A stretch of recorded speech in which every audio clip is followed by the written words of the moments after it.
Hello everyone, and welcome to this webinar organized within the CISUTAC Sustainability Forum on engaging citizens in sustainable consumption of textile and also textile waste separation. Very happy to see many of you connecting today, very also on time. Very happy to already have the speakers connected today for this two session. I will explain you in a bit the agenda. But just to say a few words that I'm Serena. I will be hosting this webinar today, so I will be with you, moderating and interacting a bit through the chat as well. I work for ACER Plus, the Association of Cities and Regions for Sustainable Resource Management. We are an international network based in Brussels. We work with the local and regional authorities on circular economy. And we are part of the CISUTAC project focused on textile and circular textile. So I'm very happy to be here with you today. While people start connecting, I would like to ask to my colleague Gael if she could share a poll that we wanted to share with you, just to understand who is in the room. Let's say it would be nice to see you face to face, but just to have an idea with so many registrations. And it was quite interesting because it was quite mixed, the kind of people, let's say, that joined the register. So it would be nice to see who is here today and the kind of organization that you represent. If you don't feel represented by this list, I apologize, but feel free to use the chat so that we know a bit more of who is here, and also really use the chat also to interact a bit more, both with the speaker and also with the topics that we will explore today. I will also vote so I can see. So yeah, I see it's quite interesting mix. We saw also in the registration there were many university research institutes, so it's nice to see. Many people are also joining at the moment, so we just wanted to start, let's say, getting an idea of who is in the room. So I see also some private companies. Okay. So since I don't want to take too much time, I will also just jump into the let's say the core of today. So maybe we could move to the second slide. Just to inform you that this webinar, it's basically crossing the roads of these two different webinar series. One is organized by the CISUTAC sustainability by the CISUTAC project, is this sustainability forum that will gather different episodes on textile, really focus on textile and on behavioral change, and there will be basically many experts related to the CISUTAC project presenting their activities and also some providing some solution as well. So I really encourage you to follow CISUTAC and to have also contact actually Lisbeth, that she will write in the chat. She will be here today. She's the one managing the All Sustainability Forum for CISUTAC. So in case you are interested as a member of CISUTAC and you are here today, feel free also to contact her if you want to organize an episode. There will be more episodes that will be available very soon. And then also the second series that this webinar is crossing is the ACER Plus Circular Lifestyle web series. We already had two episodes, I think, and it's really connecting different projects, different experts related to behavioral change and the whole world of behavior. So this the topic of textile is just one of those the topics that we are going to investigate during the series. So I really encourage you to have a look at it. Then I think we can move to the following slides. Just for you to have an idea. You will get, of course, all the slides, and also the recording will be available on the CISUTAC YouTube playlist. So just a very fast overview of the agenda, just to tell you that it will be divided in two main parts. The first one will focus on textile waste separation. So, of course, the main topic is engaging citizens, but on different aspects, all related, I would say. But the first part will be on textile waste separation, and the second part on sustainable consumption in general. We have very good experts, so I'm very happy, and I don't want to steal too much time. We can move to the following slide.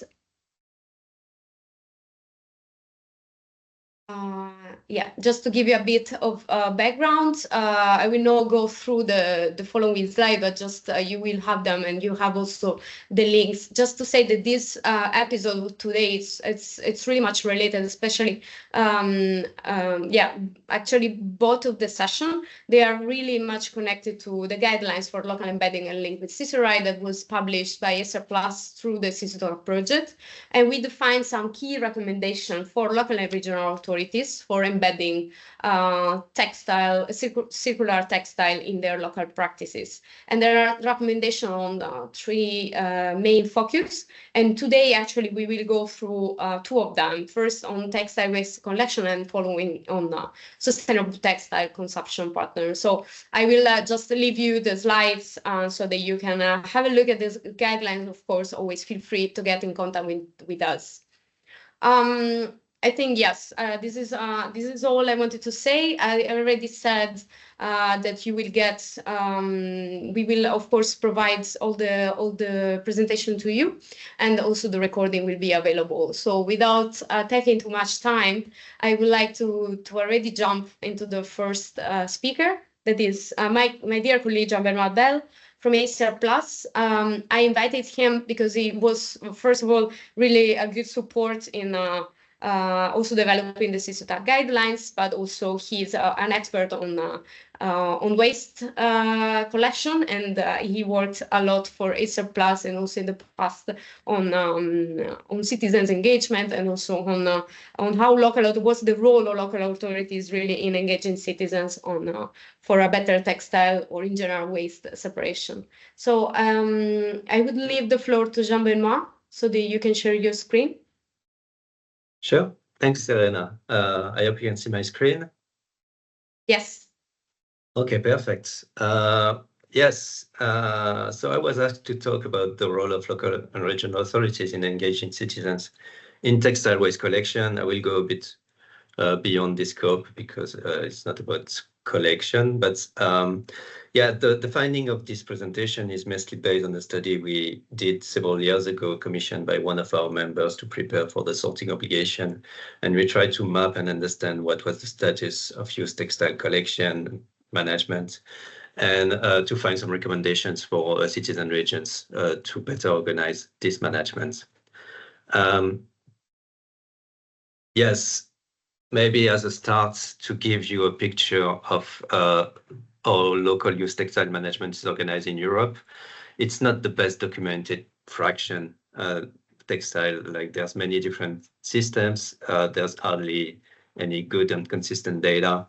So it's difficult to get a very precise picture of how it's organized. But even though most studies have been done since the study we did, in many territories, and I think it's still the case, the focus is more on reusable textile management, social economic companies, meaning that this is a bit managed outside of the municipal waste service by different players. And the main focus is reuse because this is where the value is and where you can get a sort of business model of textile waste management. But you can find as many different systems out there, cities in Europe. So in some places, all textile waste are collected. Sometimes the municipalities are actually handling it. Sometimes it's private collectors. Sometimes it's a mix. Sometimes there's different systems in parallel, like some for reusable textiles, some for textile waste. But a common element that we could find across Europe is that right now, for several years now, and it's not going in the right direction, there's many challenges entering the way the used textile systems are organized, their performances, and their viability. And in general, we could see that in some territories, public authorities did govern a bit used textile management, but in other places, there were hardly any local governance, meaning that it was mostly charity organization organizing the collection without necessarily a link with the municipality. When it comes to the role of local authorities for used textile management, it's kind of different from one place to another, depending on the framework, but also on the willingness of local authorities to do something. But we can see that there's different roles that we could find. First one is governance, meaning that even though used textile can be operated by different players. In many cases, the municipalities try to oversee that as part of the municipal service to citizens. In some cases, they also play a role in management, direct management, and the operational part of collection. They can either decide to work on all used textile or focus only on the non-reusable parts. In some municipalities, the municipal service actually try to collect what cannot be reused by the charity organizations. And in all cases, awareness raising is really one key role of municipalities. So this is usually true with the other waste fraction, but it's particularly true with textile. Municipalities and regions have to layers with many different players, the waste operators, the reuse organization, the second-hand shops, and in some cases, the EPR schemes. So depending on how the organization is set, they will interact in different manners with those players. There are several common challenges. I won't go into details about all those challenges, but first, there's a technical and logistical issue. Basically getting high capture rates, a good quality that allow reuse can be challenging. It's fraction prone to illegal collection and scavenging quite a lot. Maybe another issue is the policy and governance, because usually, as I say, textile is managed by different players and it requires some kind of consistency and overseeing. But there's also the question of ensuring traceability and transparency, because it's also a fraction prone to illegal exports and causing much damage overseas.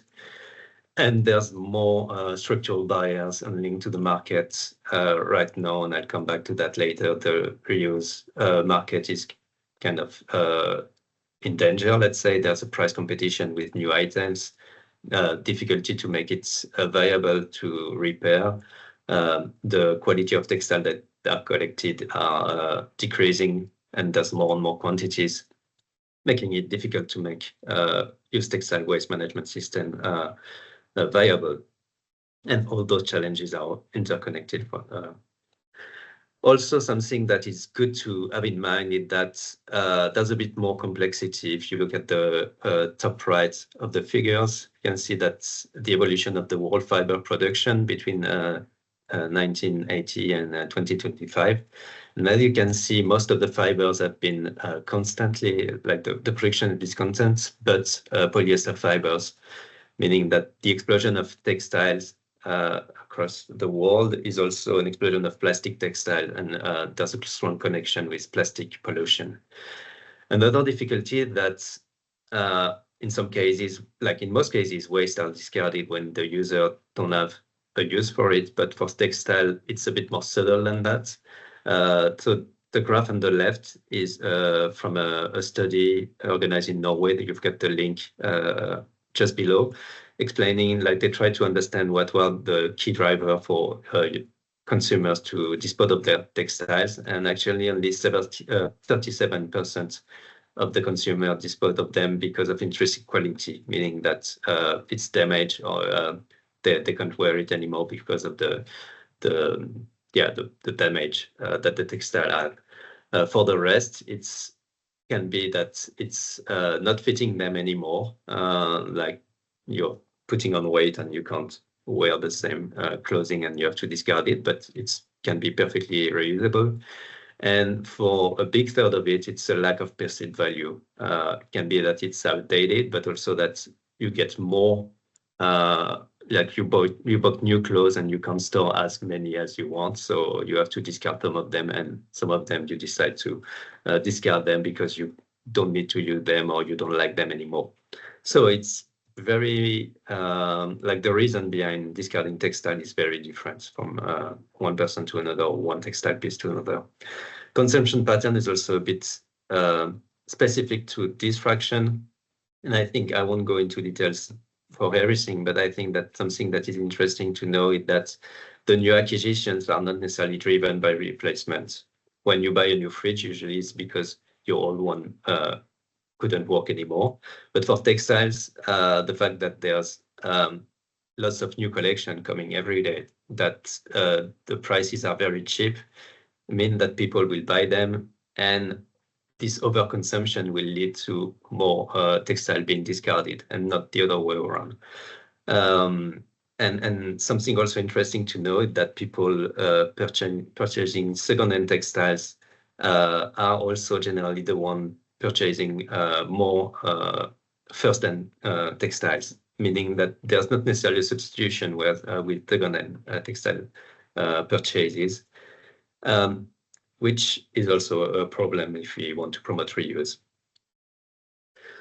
So why does it matter? At ACR Plus, we did a campaign looking at the carbon footprint of municipal waste for different territories. You can see them on this graph. So there's countries, regions, cities, and like the situation is very diverse when it comes to the carbon footprint. But one similar pattern that we could see, that textile, so the purple one in the graph, is one of the major fraction when it comes to the carbon impact of municipal waste. This carbon impact is not only the carbon impact of waste management, but also the embodied impact of products, meaning all the carbon emission that were put for the production and consumption of those products that became waste.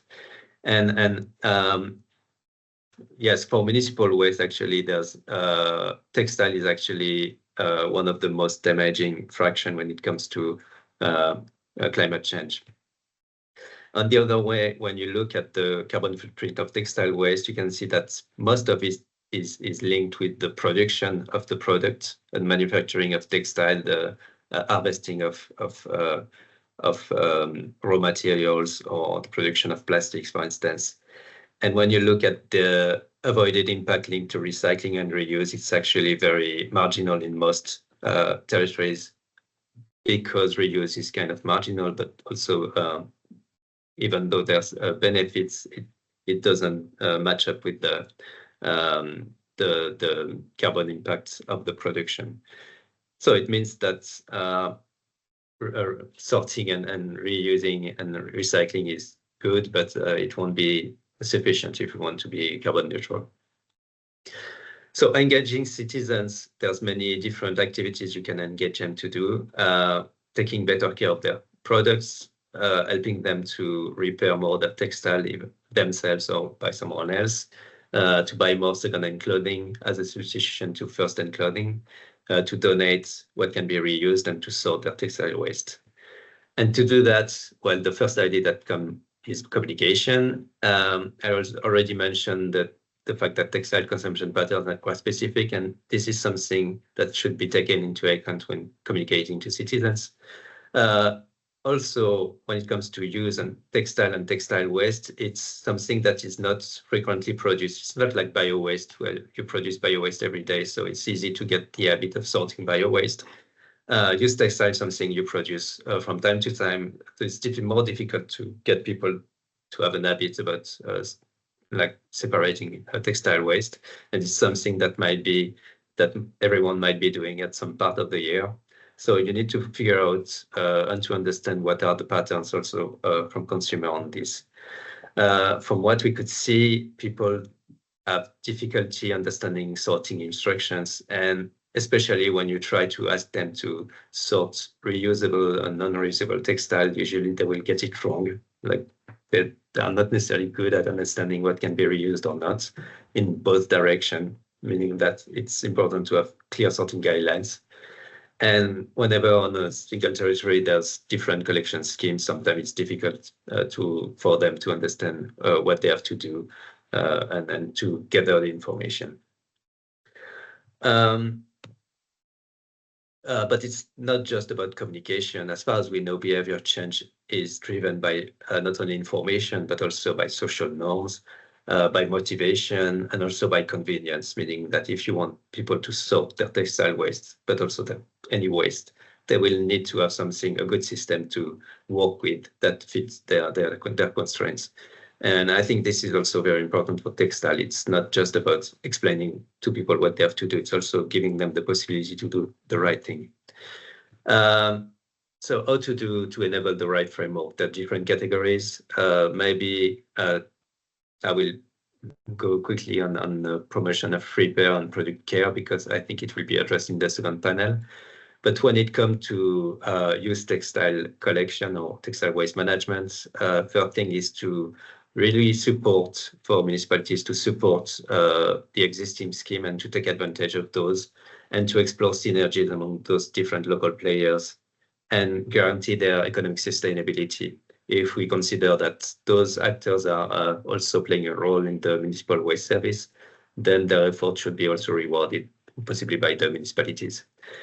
It's also about making sure that people get access to the right service, so finding collection modes that match their constraints, collection modes that have a certain level of quality, meaning that if it's textile bank, they should be available, they should be well operating, and people are really striving to have transparency when it comes to waste management, meaning that they want to know that what they do when they bring their textile is benefiting to, let's say, social economy. It's not exported and put in illegal landfill abroad.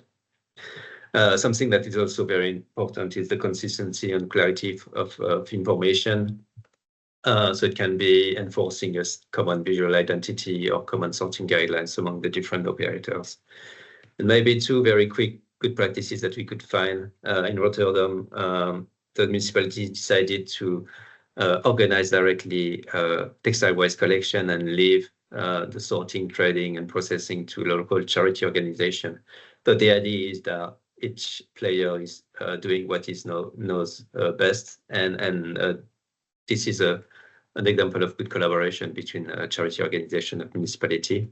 Another is very famous, I think, for textile waste management. It's in Antwerp, where the municipality issued a tender for which different local organizations joined forth under the same kind of brand called the Codexi. And this ensure a sort of consistency for citizens and make it much more easy to understand how to deal with their textile waste. Also, this example of Antwerp, I was talking about convenience. This might be a bit hard to read. It's in the reports and I mentioned in more details, but they kind of change a bit the strategy for collection modes, phasing out progressively textile banks that were not giving good results also in terms of quality, and promoting more collection in shops, in second-hand shops, and collection in door-to-door that were giving more better performances. And this enabled the increase of capture rates, but also of quality. So yeah, for a big city like Antwerp, I think finding and enforcing the right collection modes for citizens is really important. Maybe to end this presentation, I was mentioning the context that is not favorable, and I want to dedicate the last minute of my presentation to say that municipalities, cities and regions can do their part on textile waste, but we also need to address the more general unfavorable framework.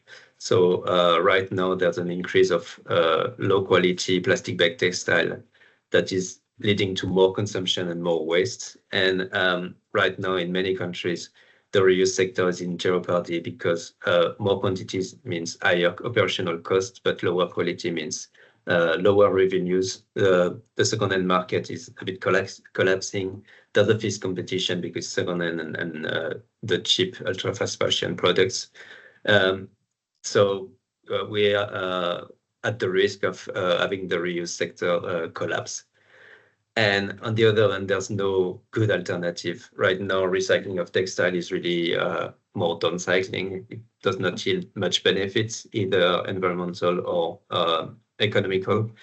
And high quality recycling is in the process of being developed, but it's not there yet. So yeah, we need to find another solution in the meantime.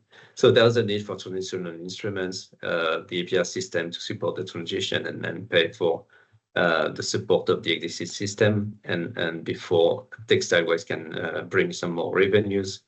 But we also need to have stronger provision against ultra-fast fashion, about the decreasing quality, but the lack of eco-design, and especially to try to cut down the the flow of more and more product coming and leading to more and more waste. And I think I will end my presentation now, but I will be here if you have any question. Just 2 links. On the right, it's the report that Serena already shared. On the left, it's a report we published 2 years ago about some recommendations and good practices, mostly for local and regional authorities and youth textile management, in which you can find some inspiration for you to work on. Thanks for your attention, and yeah, happy to get your questions. Thanks a lot, Jean-Benoit. Yeah, as I mentioned, please feel free to use the chat to ask your question in case we need some clarification. We will also we will open your microphone and camera if you wish. In the meanwhile, maybe Sandra, you can start sharing your screen. So it's good that Jean-Benoit also mentioned, and maybe I would ask to Gael or Lisbeth if you could put in the chat the link to the CISUTAC deliverable and reports, so that since it was mentioned many times, and also this is a good introduction for Sandra, since we met while we were working on this deliverable. We were searching for good practices, and we found out about Gothenburg also through Jean-Benoit. He mentioned it in his report. So we had a very interesting discussion with Sandra on the activities that they implemented in Gothenburg. So I'm very happy to have, let's say, this second presentation that it's really going to the practice after this great overview that Jean-Benoit gave. So Sandra Alm is here with us today, representing the Gothenburg city. So I will leave you the floor, and thanks for being here. Thank you so much. I hope you can hear me well. And yes, let us get started. So I am from the city of Gothenburg. I'm a project manager there at the waste management department of the municipality. And I have been working with the textile issue. And so I will, in this presentation, take you through a very quick time machine of how we went from pilot studies with collection in apartment high-rises and to where we are now. So this is the timeline that I will speed you through. We have the first pilot project that was already over 10 years ago in 2014, 2015. And then we had a second pilot project, which was 2016 to 2018. And then I will briefly also mention what happened after that and where are we now. So the first pilot in 2014, and thank you for the good presentation here in the beginning, which really highlighted the difficulties in navigating textile as a waste fraction. Until 2025, so just this new year's, textile was waste, not waste, difficult to say. And what we saw in 2014 was that there were non-profit organizations, second-hand actors, which were starting to communicate to the citizens that they could leave textiles to their collection, regardless of quality, so to speak. So even if it's broken, they were open to receiving that. And what we thought at the time is that this clearly merges into textile waste collection. So this becomes waste management, and specifically it becomes municipal waste management if they also accept broken textile or of lower quality, not intuitively used for reuse. It was also mentioned in the previous presentation, and I will get back to that, the difficulty of subjectability within textiles or reuse. So one man's trash is another man's treasure and so forth, which was the logical explanation to why the second-hand actors wanted to collect regardless of quality. So we started a pilot with them where we agreed that they were allowed to collect both broken and reusable textile in one flow in apartment buildings or close to apartment buildings. And we tried that for the first round, 2014 to 2015, and it was very successful. But we wanted to try it in a different way to get a higher quality in the collection and also more intuitive collection. As mentioned, textile fiber is very vulnerable to contamination and is already at high risk of contamination.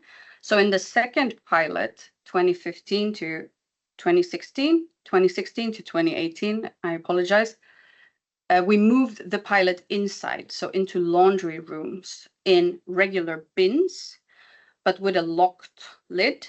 So there wouldn't be a lot of rummaging through to steal the best things, and with a small hole in the bin lid. What we saw in that mixed stream when it moved inside is that the quality, although mixed, was very high. So a high quality of reusable as well. People did not throw regular household waste in it when the collection was inside in the laundry room, compared to if it was in a regular waste room, recycling room, the risk of contamination was higher. After those both pilot projects, what happened was that we wrote collaboration agreements with 3 actors. We had tenders, so to speak, and they had to come in with their interest, and we evaluated them, and we based it on that they had to be a registered charity organization, and they had to have capacity for sorting in Sweden, so they couldn't just collect and export it to have it sorted in another EU country. They had to also sort themselves in Sweden. And we had those collaboration agreements for many, many years, also until 2024. So from 2018 to 2024, there was no financial exchange. We did not pay them. And they provided this service based on their capacity. So they were not required by us to offer this service to all apartment buildings if they did not have the capacity. And we had 3 actors during this time. And here you can see, just from recent data, during these collaboration agreements, they had to annually send us statistics, both on how much they collected and how they treated it abroad and in Sweden. So what we see is that in 2023, we had around 600 maybe collection points in apartment buildings. The city of Gothenburg has around 690,000 inhabitants, most of which live in apartments or high rises. But these 500 tons are still substantial for if you compare it to how few collection points there were. And this increased during 2024, likely because of the high media attention on this upcoming regulation as well. But now, of course, with the regulatory change in the Swedish law, it was implemented that we have to separate and collect it separately, and it becomes an official waste fraction stream. In the collaboration agreements, it was kind of a regulatory vacuum, so it was both not waste and waste at the same time. And now we are officially in waste management. What we did to try to increase the capacity for them, as was mentioned, the costs for them get higher and higher with these changes and with the lower quality put on the market, but their income doesn't increase as much. So what we did in this new tender is that we gave them the right to take a cost from the owner of the apartment building. So they are now allowed to have this cost per every time they empty the bin, which we hope will at least help them somewhat financially, even though it's symbolic sum. It's around €8, €9 per each time they empty a small bin. And what we have learned is that a single stream collection with non-profit organization is beneficial for the municipality as well as for these actors. They have the infrastructure. They have a decades-long profession here. They have the competences on what to do with textile. They are not perhaps the most efficient in terms of collecting, because that is not their main business of driving around people and collecting waste. But they have a system that works for this type of collection, whereas the municipality usually just has big waste management trucks, so not good for textile waste collection. We have also seen that this is a very sought after service.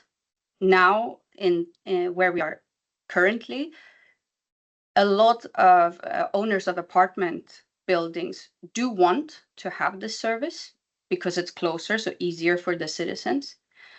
But we cannot require these actors to do that because there's just not enough capacity, and we do not pay them enough to build that capacity.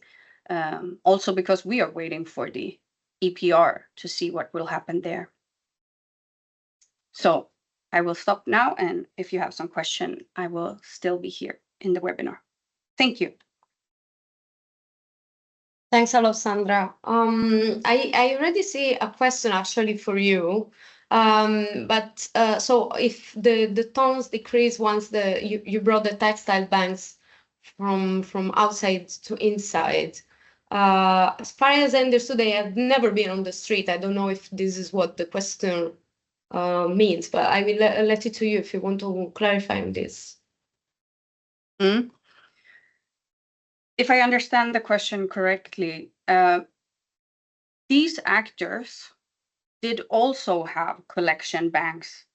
So what we would normally see in most European cities, some bin where it's for donation. Both the actors that we had these agreements with, but also other actors, including their shops where they still got gifts. Mm-hmm.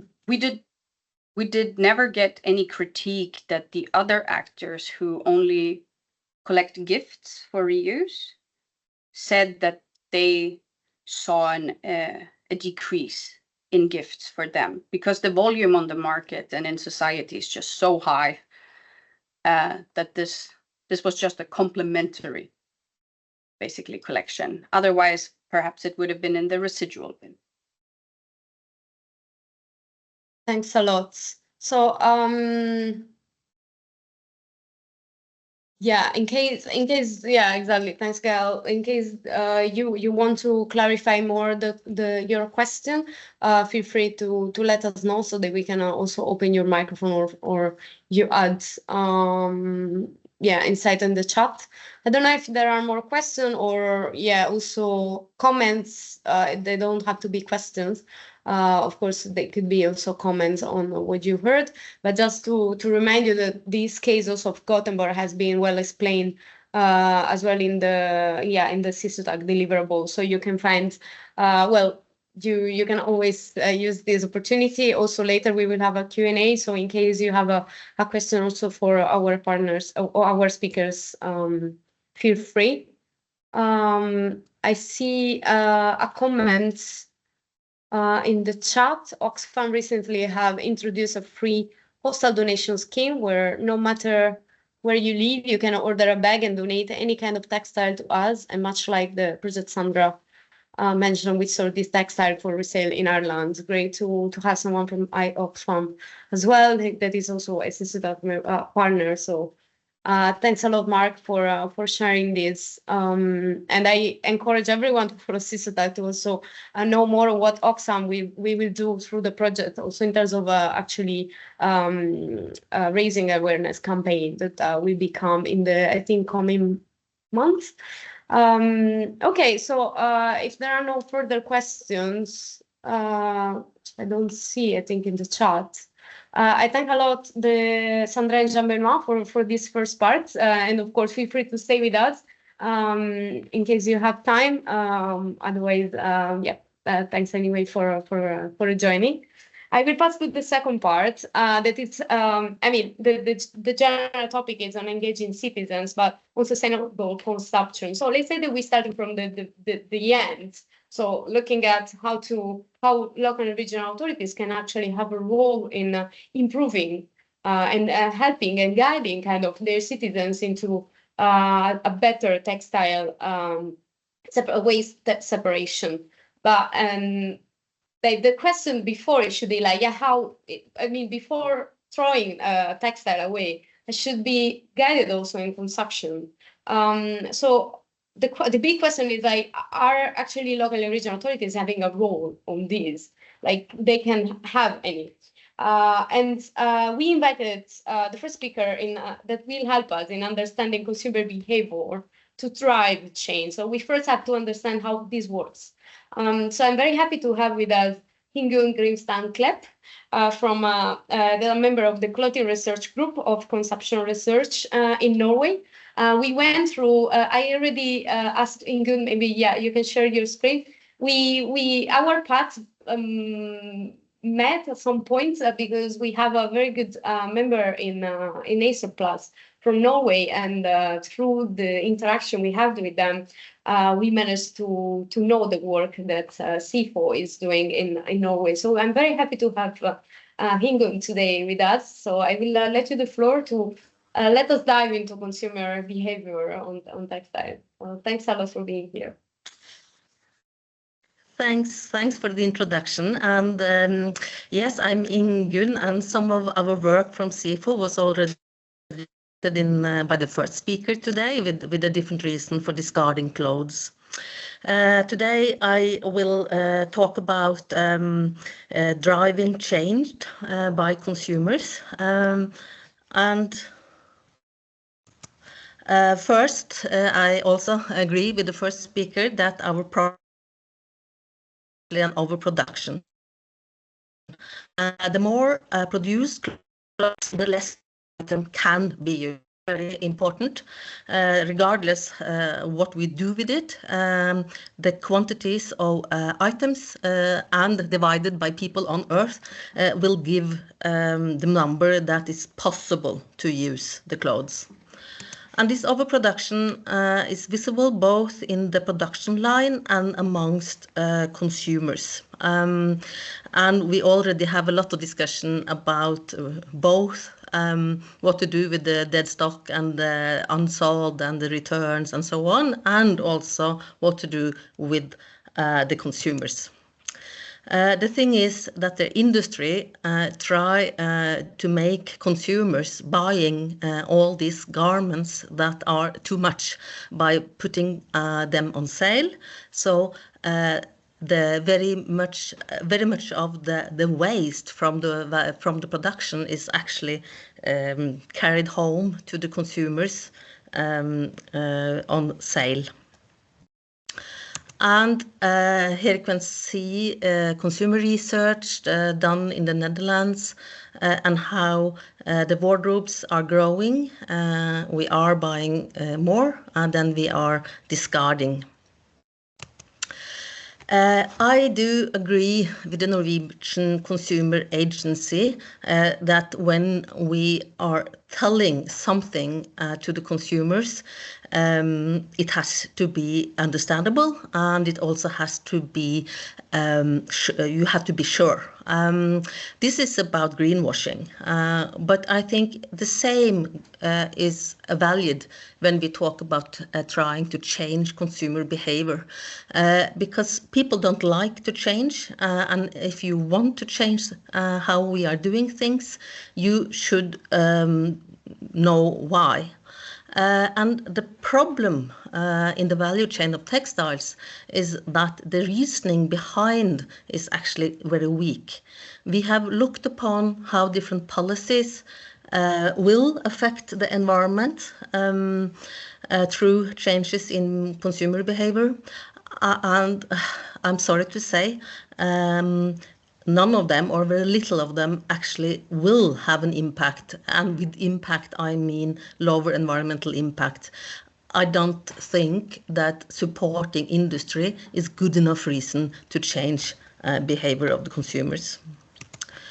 That this is both when you look at products, saying that something is greener than something else is very unclear when it comes to textiles, due to how the LCAs can't really be compared across natural fibers and synthetics. So we end up with tools like PEF supporting synthetics. And we do also have the problem with the global trade with secondhand clothing, especially when it comes to microplastic and plastic pollution. So the big market for secondhand, the global market for secondhand, is actually also the biggest contributor to microplastic and plastic pollution.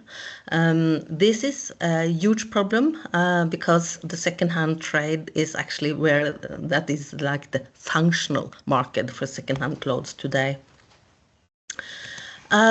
We do have very little recycling, and recycling has very little environmental impact. It's unclear, of course, because we don't have the industry yet, but it looks like it will not reduce enough to be sufficient, as already mentioned today.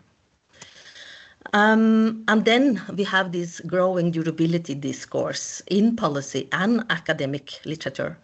And we have done work on that, just published now, looking at this literature and looking at whether the literature know or not that durability actually have an impact on environmental impact. The thing is that here is the paper, and here is also the assumptions that the durability builds on. It believes that one product with a short life are then used for a short period, and then a second product will be afterwards, and instead it thinks that prolonging the life of the product, you will only have one product. The thing is that this is a theory, and this theory hasn't been much researched. It builds on these two assumptions that purchases to buy things are driven by replay, and that production is driven by demand. And none of these assumptions are really researched. At publications, all kind of consumer goods, not only textiles, to see whether the statements about that actually support environmental impact. Of all the publications we went through, it was actually only 7 of the nearly 200 that had empirical evidence on this relationship. And the 7 with empirical evidence showed not a clear connection between durability and lowering environmental impact at all. So instead of thinking that a durable product will impact volumes, we think that the production volumes actually have an impact on durability. And this is important for policy now. It's also important for what you can say to consumers about all the different durability strategies, like repair, like sharing, like stronger products, more durable products, and so on. Yes, so instead of acquisition is driven by replacement, we see that people are buying clothes not because they are lacking anything and not because something is broken. And the production volume decision in the industry on the demand, but on a wish to grow as an industry. And if it hadn't been like this, we wouldn't have all the overproduction in the production system. Ingun, So could I the ask you maybe to switch off the camera, because I have the feeling that we are missing some words sometimes. So maybe the connection will be a bit better if you switch off. Yeah. Yeah. Thanks. Yeah. So it's better now. Yeah, Okay. it's not So the whole instead time. I of, mean, we can follow, but there are some cuts sometimes. Yeah. Okay, good. Yeah.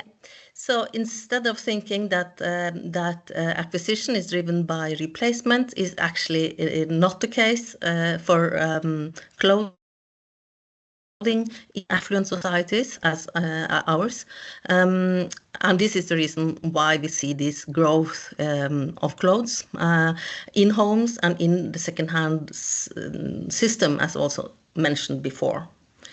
The production volumes is not this driven by demand. The industry are producing more than consumers are buying.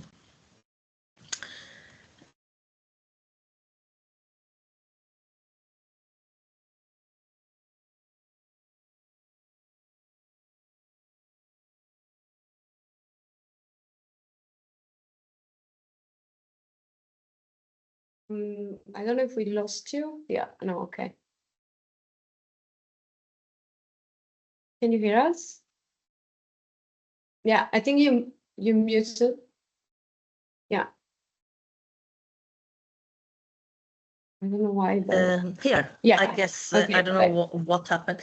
Anyway, yeah. But then I will end with, I mean, on this background, I mean, that very little of the policy that are developing now actually have an solid research behind it. I think to give advices to the citizens, to us, are very difficult. And I think that it's only a few things that we actually can say with good research. And one thing is to buy more expensive. The reason for this is that if you buy less clothing, you will have this money that you normally would use on clothing, and you can use it on something else. This is the rebound effect. So it doesn't help to buy less. If you buy more expensive, you get rid of the money. So you can't buy as much. So buying more expensive and buying small scale local production is possible to give. We do have.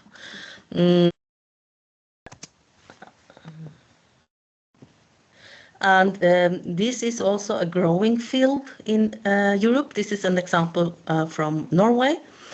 And I think beside asking people to buy things they really like and more expensive, and it's also possible to say that to earn less.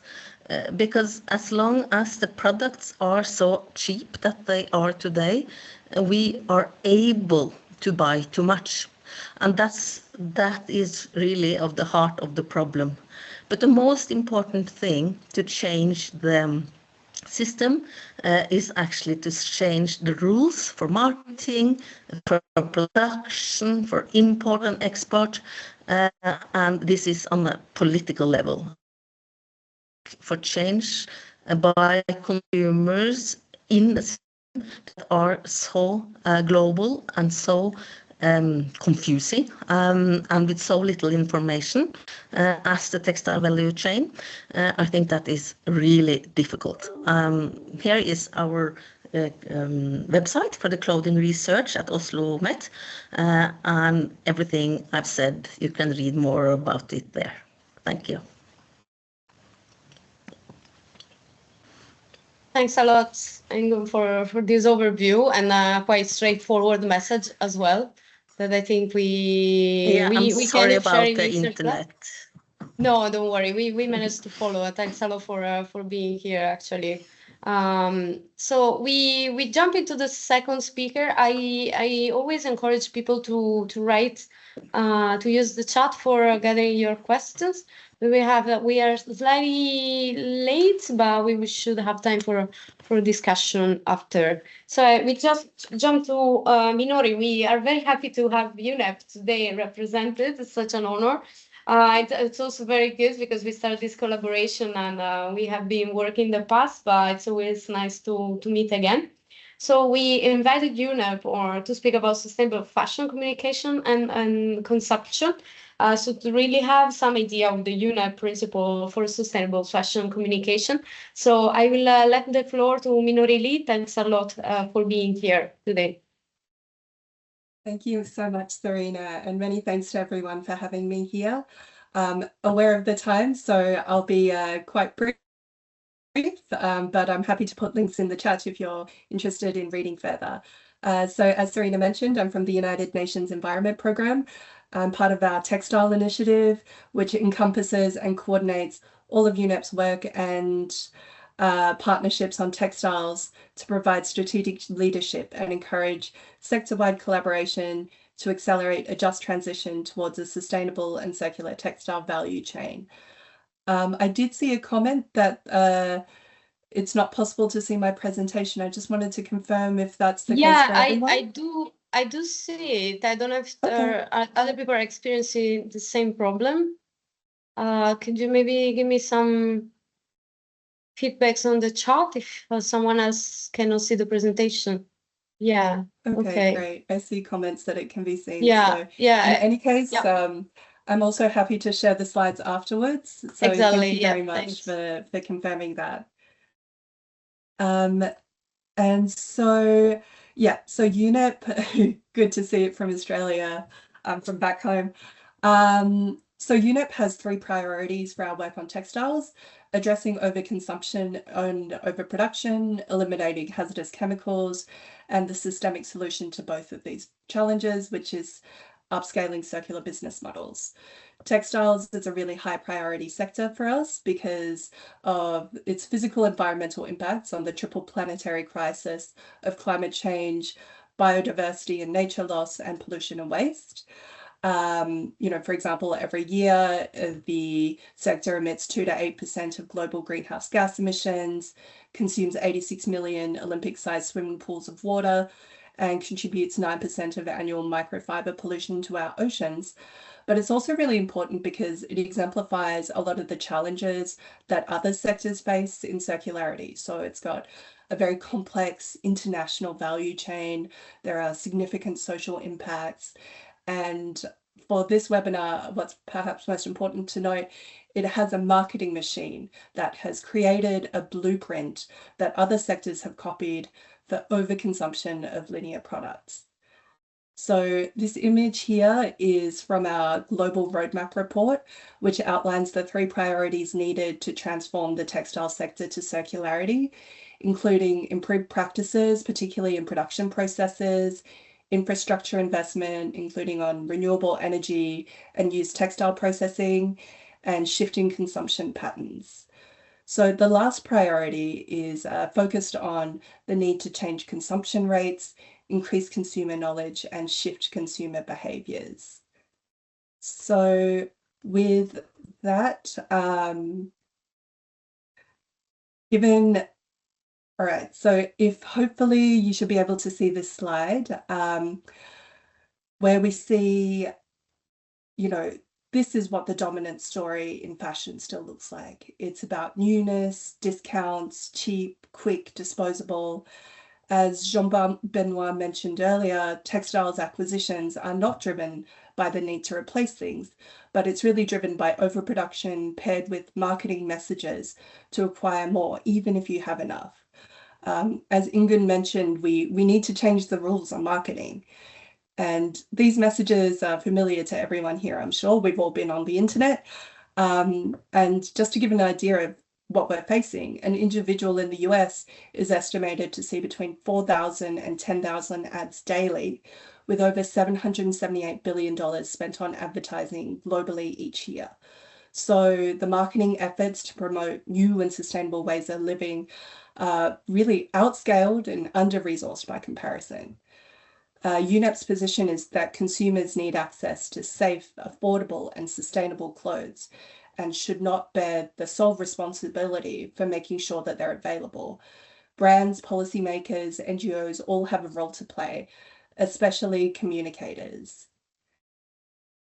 So we need a new narrative. So fashion has one of the most powerful marketing engines on earth. So imagine if we could redirect it entirely towards sustainability. So in 2023, UNEP aimed to envision exactly that when we published the Sustainable Fashion Communication Playbook with the UNFCCC convened Fashion Charter.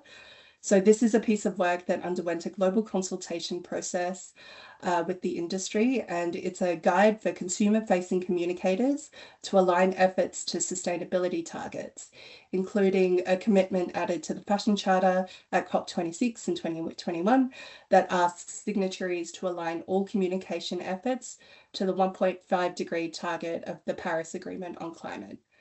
So basically, this playbook is all about taking action for a new fashion narrative by confronting the subject of overconsumption and the role of the communicator within that head on. So this means the marketers, storytellers, artists, image makers, writers, creators, influencers, as well as those behind the publications. So the brands, the billboards, and of course, social media platforms themselves. The playbook is broken down into 3 overarching areas of work that you see: information, culture, and advocacy, with 4 key areas of change. So each of these key areas is broken down in the playbook with practical guidance, tables of do's and don'ts, and case studies of good practices throughout. So I'll just briefly share what each of these include. So the first is lead with science, is about the fact that the basis of sustainable fashion communication is really a commitment to being evidence-based and data-driven. So it's through this that accuracy can be ensured and claims can be verified. This is about basically how we extinguish all forms of misinformation and greenwashing. So for each of these sections, there are then 2 principles to follow. So for example, in this one, principle 1, commitment, and the second is, making sure that consumers have really understandable but still trustworthy information. So the second is change behaviours and practices, and this is about bringing a greater focus on the role of the individual consumer and redefining their relationship with clothing. Communicators should be thinking about basically how to shift the contribution, advertising, marketing, social media, journalism, and beyond makes towards overconsumption. And instead, they should point consumers towards accessible alternatives when it comes to both enjoying and caring for fashion. The final level for sustainable fashion communication is really about recognizing the responsibility and opportunity that communicators have to drive wider change beyond their own sphere. It's really about empowering consumers into their role as citizens as well as consumers to advocate for what is needed of the system. So, educating internally within their sphere and externally on the changing sustainability landscape, and supporting and encouraging policymakers to lead with measures that enable wider industry sustainability. Because I think when we talk about consumers, we often just say, vote with your wallet. But we really encourage consumers to also be citizens and to really take it beyond just what they buy, but also, the conversations they have. So I realize this was a very brief overview. Happy to put the link to the playbook in the chat, but basically what I'd like to really emphasize here as we come to a close is then on all of the principles of sustainable fashion communication, and indeed the impact it can have on consumption. hopefully you'll have seen just how varied the approach here can be and how influential a role the storyteller has to play. Because we're not saying that, you know, depending on your organization, you need to do all 4 steps, but there are certain areas where we can have much more influence than in others. So if we go back to the storytelling part that we began with, then what we're saying is that by embracing all of these different principles, we can not only show that, you know, a different way is possible, but also facilitate and contribute to systems change within fashion. Importantly, what the playbook otherwise aims to do is show that a different way is possible, and really just saying that we can still enjoy fashion. You know, it's really important to, you know, culture, gender identity, personal identity. So we still want people to enjoy fashion and have it have meaning to them. It's really just about changing the how. And this is where it gets exciting, because so long as we back it with science, what that how looks like is still possible. So thank you very much for your time and attention, and I'd be really happy to follow up. Thanks a lot, Minori, for the presentation. Very, very interesting. And when you mentioned this is like the playbook, it's made for communicators that really have to I mean, they can change this how. It's like we are not saying the fashion is bad, as you said. I totally agree. It's also how we express as humans, sometimes manage to express themselves, but I also think like local and regional authorities, sometimes they forget that they are communicators. They can play that role as well. So it's very good to have this sort of tool also to understand, okay, how should I communicate these messages, and having all the work you do that is science-based, so that, you know, like we should follow that. It's not something, we don't have to be so creative on that. Science is already telling us, and the data also that today were shared, I think we all share the same point of view. Like the data are saying that, so we are not just saying lies. We can start from science and then learn really how to communicate them. So really, thanks a lot for your contribution. This happy. I see a question for you, but maybe we collect them at the end. So we give we don't let Martin just wait so much. So I will. So thanks a lot. We will move to the last speaker. So Martin Loader from RAP, thanks a lot for being here. Acer plus Pat met RAP a long time ago. We work not specifically with Martin, but with his colleagues on the European Week for Waste Reduction. So really focus on waste reduction, everything we mentioned today on preventing waste in order to really reduce the environmental impact that waste has. And in the past, through the maybe ask Gael to share the link of the website. In the past, we worked through the EWWR on textile, and RAP was much involved, as always. But so I invited Martin to give us a bit of an overview on how citizens can be influenced to really have a better behavior with textiles. So happy to have you here. Again, everyone, feel free to share your questions that we will have a moment to discuss at the end. Thanks a lot. I give you the floor. Thank you very much. Can you give me a thumbs up if you can see the slides? Okay. Yes. Great. Hello, everybody. First of all, just a big plug to the fashion playbook, the one speaker that just went before me. I've read it through, I've used it, I've referenced it. I think it's a really good resource. So yeah, I work for RAP. RAP is a global environmental action NGO that transforms the product and food systems to create circular living. We essentially examine sustainability challenges through the lens of kind of people's day-to-day lives. And we also run the UK Textiles Pack, which is a leading voluntary initiative that supports businesses and organisations within the textile sector to transform to the circular economy. My role is behaviour change. I am a behaviour change specialist. Call them consumers, citizens, friends, enemies, whatever you like, people. That sits in my wheelhouse, and that's my day to day. The UK Climate Change Committee says that if we want to reach the targets for net zero, that 66% of those emissions will come from society and behaviour change. So that's more than just technological advances. That's actually engaging with people to change the way they behave, if it's buying, selling, whatever that might be. So I'm going to talk to you a little bit in my 10 minutes. I've got two parts. The first part, I'm going to talk around the myths around influencing people.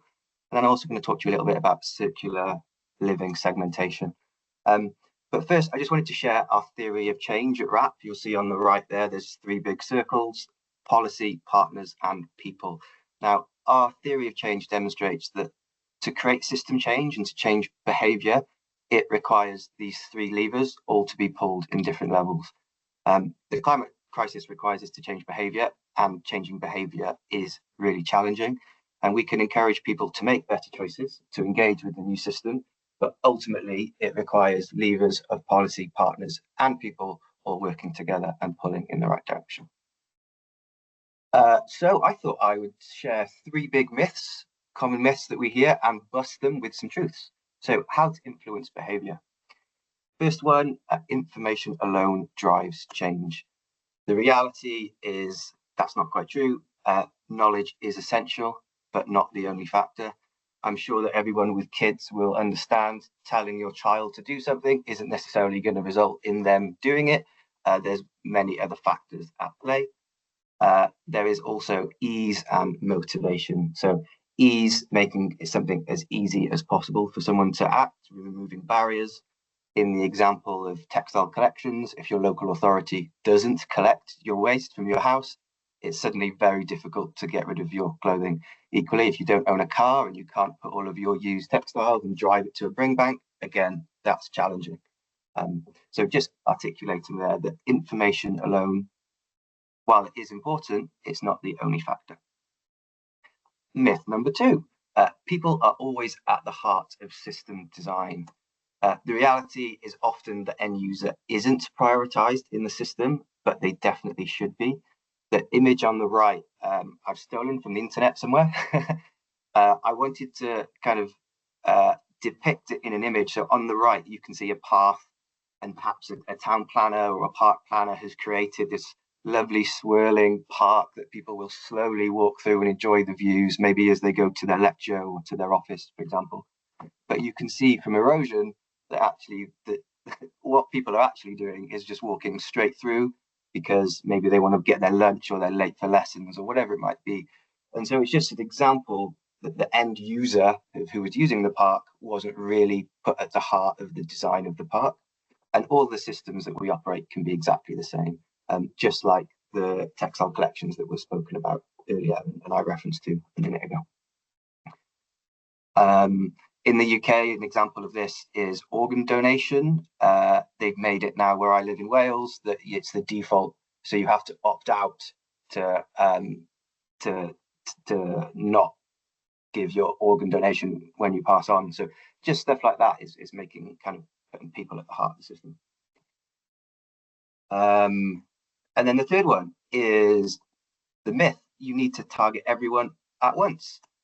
The reality is that actually that's not true. You don't need to target everyone. In fact, doing so can be very difficult. People are motivated by different things. And what I'm going to talk about in the next part of my presentation is how we can work with people's existing drivers. You know, I think one of the downsides of maybe the environmental movement over the years has been the kind of polar bear on ice caps, really green messaging that just doesn't resonate with everyone. People are motivated by really different things. So things to consider here are define the exact behaviour that needs addressing. Perhaps which subgroup is going to be the most impactful, which subgroup is worth targeting, which subgroup or segment could be easily influenced. And then ultimately, can we work with early adopters to really drive behaviour change so we reach a tipping point? That ends the first half of my presentation. And the second part is expanding on that third myth a little bit more. And I just want to introduce you to WRAP's circular living segmentation model. So for those of you that don't know what a segmentation model is, segmentation is essentially a tool whereby you can break down a population, if it's a national population or a customer base or whatever it might be, a group of individuals, and you break them down into segments. So our segmentation is a complete audience segmentation tool, which exposes the barriers to citizen behaviour, and it can offer actionable insights. Now, it could be that you want to instigate circular business models, you want to create interventions or campaigns or launch policies, whatever it might be. Segmenting your audience and understanding who they are can be really beneficial. So what does our model tell you? So what our model shows is that how people think and behave across lots of different environmental topics. So they cover textiles, clothing, consumption, recycling, plastic, food waste. It also gives reference to people's political views, wider environmental outlook, but also how they consume media. Is it visual? Is it reading? Is it through sound? Is it through touch? Their learning profiles, basically understanding and grouping audience into similar categories. Now, I want to show you what those 8 segments are. And in the top right corner, I put a QR code, which actually takes you to a quiz that has about 10 questions. And if you go through the quiz, it will give you an indication as to what segment you might fall into. So while this was applied to the UK market, it can also be replicated in other markets. So on the right, you can see the names of our 8 segments. I'm going to go through them now briefly with you. So the first step, we have segment 1, why, they get the why, but not always the how. You can see in that image there that they generally think green, they understand green issues, but they're also big consumers. Next up, we've got a typically environmental focused segment. Give the planet a chance, green and acting on it. You can see there they use refill water bottles, they buy organic food, they recycle. Number 3, pressure providers. Often this falls to be kind of young parents, people that are perhaps time and financially poor, would like to do more green behaviours, but ultimately probably have constraints that stop them from doing it. Number 4 is our strong and silent type. I won't go through everyone exactly. Number 5, these people think of issues on quite a hyper-local level. So things like littering, wind turbines, that's kind of their world and their perception, and less bothered about bigger issues. Then segment 6, quite disengaged, won't connect with global issues. Segment 7 is often the biggest and highest consumer. So for textiles campaigns, they're a really effective market to target. And then the final one then is got the actions and different motive. So their values, they don't necessarily believe in climate change, but they're already acting sustainably. And so please take the quiz. You can have some fun, work out which segment you might fall into. On our website, and that QR code will take you there. There is a report that will give you more information about our segmentation, what the segments are, and some insights behind them. But ultimately, WRAP is offering a service where we can help you identify your priority segments, so we can work with you to engage any audience you like and work out which segments they fall into. But also we can work with you to create consumer behavior change strategies. So using those insights to drive forward an action. Maybe it's kind of increase uptake of a take back scheme. Is it increase rental? Whatever it might be, we can work together to do that. And I just wanted to give you a flavour for some of the insights and some of the differences between the segments. So this graph essentially shows you people's different receptivity to keeping up to date with the latest fashion trends and purchasing behaviours. So you can see segment 7 and segment 1, for example, are much more likely and buy many more items than, say, segment 8 and segment 4. So if I was looking to target a certain segment to make them make better purchasing choices, I'd get more value for my money, for example, targeting certain segments. That's it. There is some more hidden slides in the slide deck that when they get shared with you, you can see there's some case studies and more information about the different segments. But I'll put my contact details in the chat so you can reach out to me if you've got any questions. I'll put some hyperlinks as well. And yeah, 10 minutes, then that's me. Thank you very much. Thanks a lot. You've been perfect. Perfectly on time, and thanks. Very interesting. I personally didn't know much about the segments, and I was trying to understand where I could put myself. Not really easy, maybe, to put myself in one segment. Maybe I'll be a little bit more spread, but I will do the test and let you know the result. So yes, I definitely encourage everyone to try it, and also to get in contact with definitely with Martin and Rap, and to check more their activities. I didn't check much I was here just enjoying this webinar, so I'm very happy. I hope you also enjoyed it. I didn't check if there were actually questions. I saw the Minori, yeah, replied already directly on the chat, so that's good. And you have also all the links. So yeah, I mean, we have 10 minutes, so this is really a moment open for question or inputs as well. In the meanwhile, of course, I will just repeat to everyone that this session has been recorded and will be shared both by Acer Plus, but it will be also available on the CISUTAC website, where within the Sustainability Forum, more episodes will be uploaded as well.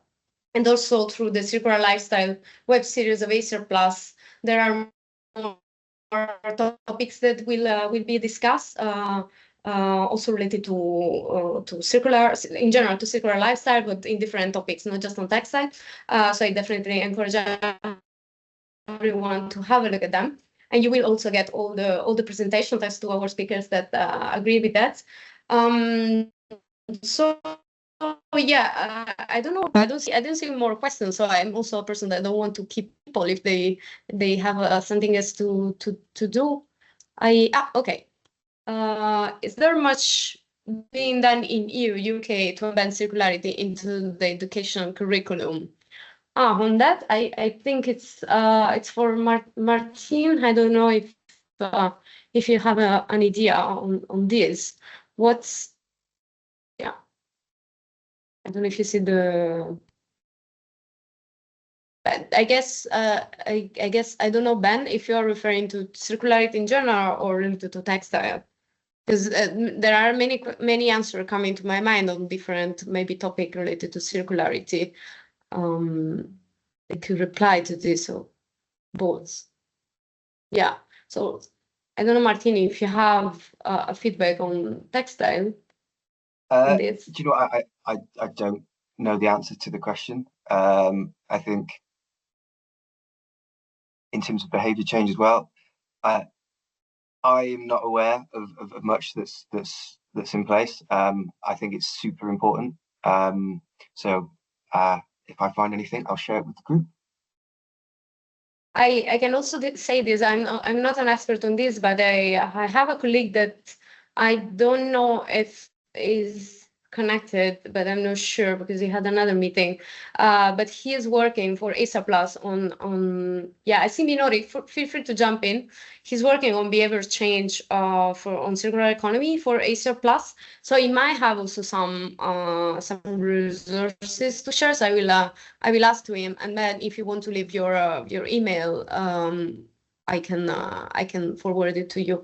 Minori, you have some insights on this. Yes, Serena, if I could just jump in. Thank you, Ben, for your question. Perhaps just to note, for our Sustainable Fashion Communication Playbook, we actually have a toolkit for educators on how to do exactly that, how to embed circularity into university curriculum, particularly around fashion marketing. And so while I can't speak to policies in the EU and the UK, we have seen a really significant demand from EU and UK universities. We have over 116 universities to date who've requested the toolkit, and I don't have numbers, but I think already for the next academic year, we have over 30 that have committed to integrating it into curriculum. So it's definitely, there's a demand, particularly from students, and yeah, hopefully we'll see it, yeah, further scale. But yeah, sorry, Serena, to interrupt you mid-flow, but I thought that could be No, absolutely. to add.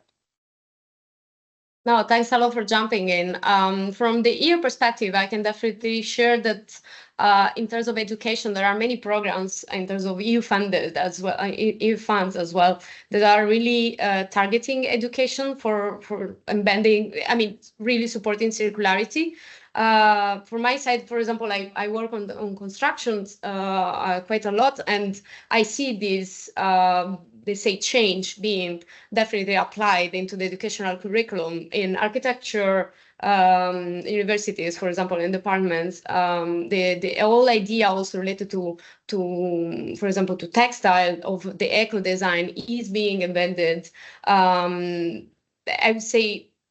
wouldn't say maybe through the EU funds, but definitely there are very, very key programs that are supporting university, for example, to get funds to then even investigate on how really to engage their students and how to change the traditional way of teaching, for example, and new subjects to be included in the traditional university. Because I also understand, I mean, I didn't work in the university, but I know from partners as well in CISUTAC that the university is also quite it could be a bit static sometimes, so it's a bit difficult to change things from inside. There are some rules, etc. So the change can be supported by this sort of program. So I don't know if this replies a bit, but I will definitely follow up on this through my colleagues. Yeah, so behavior change, in my view, to have impact should start at primary, secondary school level. Then within 10-15 years, there would be impactful change. And this I totally agree. And I also suggest you to have a look at the, I already mentioned the European Week for Waste Reduction. We have a specific category focused on educational establishment. So there are many stakeholders that are coming from the kindergarten to the university, research institutes, etc. And they really work quite a lot on yeah, passing the message of reduction and prevention. Yeah, Minori, feel free. Thanks, Serena. And yeah, absolutely agreed on behaviour change from a very young age. So we've had discussions with the Ministry of Circularity for Scotland, and specifically on textiles. So perhaps just to add, they were really thinking about bringing back home economics classes for primary school and secondary school students, and, you know, giving out sewing kits and labelled as circularity kits. And so, yeah, I think there is a conversations at the policy level for behaviour change at primary school as well. Thanks a lot. I see also that Emma shared some resources, like the Hoko School program is worldwide and is popular in the UK. Dominique also said primary schools, global village promote citizenship, education in primary school in Ireland. Great, thanks a lot. It's nice to see some support also in replying the questions. It's very good because it means the conversation also brought our minds a bit beyond what has been said and already connecting some dots. I think it is quite positive. So I don't know if there are more questions, but I also would say, yeah, we have 1 minute left, but you have all the contacts of our speakers, but in general, we will share the presentation with you, so you can also digest a bit more the information that's been shared today, which were quite a lot, and we moved also a lot into the topic of behavior change related to textile and the role that local and regional authorities can play, but not only. I think we also we didn't stick to that, which is also fine. Also considering the kind of people that joined today's session. So yeah, from my side, I am very happy that I enjoyed this from my seat. I really enjoyed hearing from you and all the expertise you shared today.